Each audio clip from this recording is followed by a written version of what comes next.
let's discuss some definitions that you're really going to need to know in order to play guitar.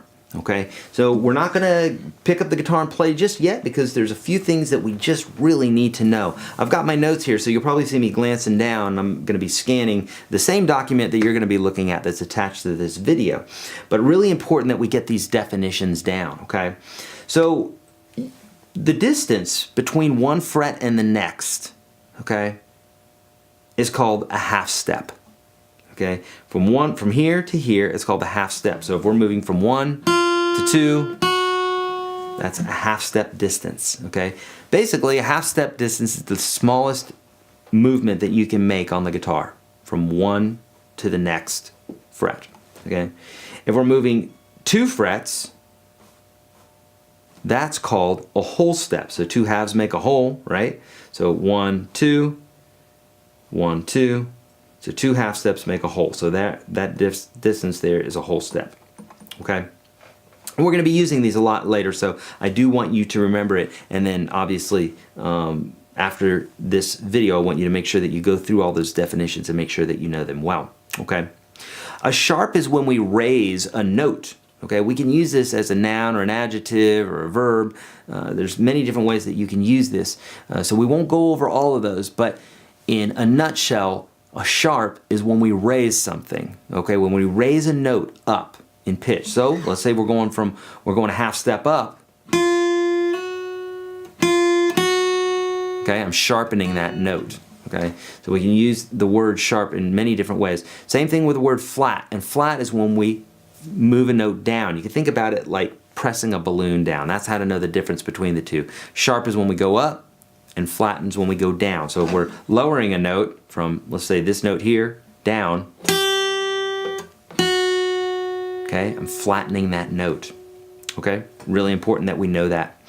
The whole steps and half steps we're going to be using a lot later, okay? Now, we said that the distance between one fret and the next is a half step, right? Well, another word for distance, when we're talking about music, okay, we're talking about the distance between 2 musical notes, is called an interval, okay? We're used to using that word when we're talking about time, an interval of time. But when we're talking about music, we're not talking about time, we're talking about pitches or musical notes, okay? And so later on, you're going to see that there's all sorts of definitions, and they're easy to learn. They're not overwhelming. So when I say all sorts, don't get overwhelmed. It's really easy. I promise you, you're going to get all of this. All right. I wouldn't be doing this if I didn't believe that you're going to get all of this. Okay.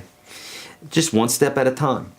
So the distance between one note and the next, or any note, is an interval. Okay, that's kind of the broad spectrum of that. And then we have half steps and whole steps and 1.5 steps and 2 steps and so on. Okay, a chord is 3 or more notes played at the same time. Okay, if I just take the guitar and I do this, that's a chord because I just hit 6 strings. And the definition of a chord is 3 or more notes. Now, usually, as a rule of thumb, we'd like those chords to sound harmonic. We would like them to sound pleasant, okay? But they don't have to. This could be a chord. Those are chords. Whether my hand's on the guitar or not, 3 notes, whether the guitar is tuned or not, it is a chord if you're playing 3 or more notes, okay? And later on, we're going to learn some definitions for those chords to determine whether a chord is major or minor, okay?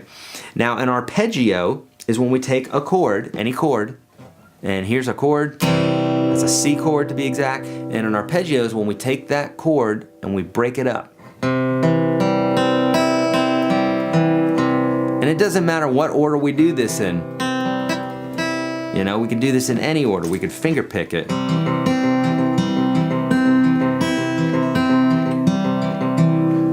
That is an arpeggio of some sort because we're just taking the chord and we're playing it in different parts, okay?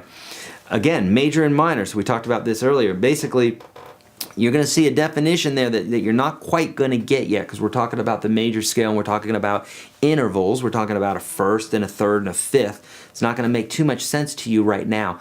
But I will define it later on. So really you don't have to know anything other than there is a chord called the major and a chord called the minor. The most commonly used chords are those two chords, so we're going to be using them a lot. And basically, for right now, the only thing I want you to get from it is that a major chord typically sounds happier and a minor chord typically sounds a little bit sadder. So for instance, E major sounds like this, and E minor sounds like this. So it's a little bit sadder sounding. Here's A major. And here's A minor.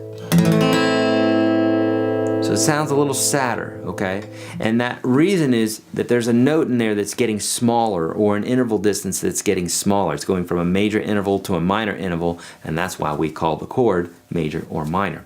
All right, so those are all the definitions that we need for right now. Okay, we're going to be learning a lot more as we're going on, but step by step, slow and steady wins this race. I promise you. Okay, so do not get overwhelmed. If you're feeling overwhelmed, just take a little bit of a break and then come back when you're ready. Okay, check out the PDF that's attached to this video and make sure you go over those definitions. Read the whole thing down. There's some of it you're probably not going to get right now. Totally okay. We're going to be using this document for other bits and pieces later on.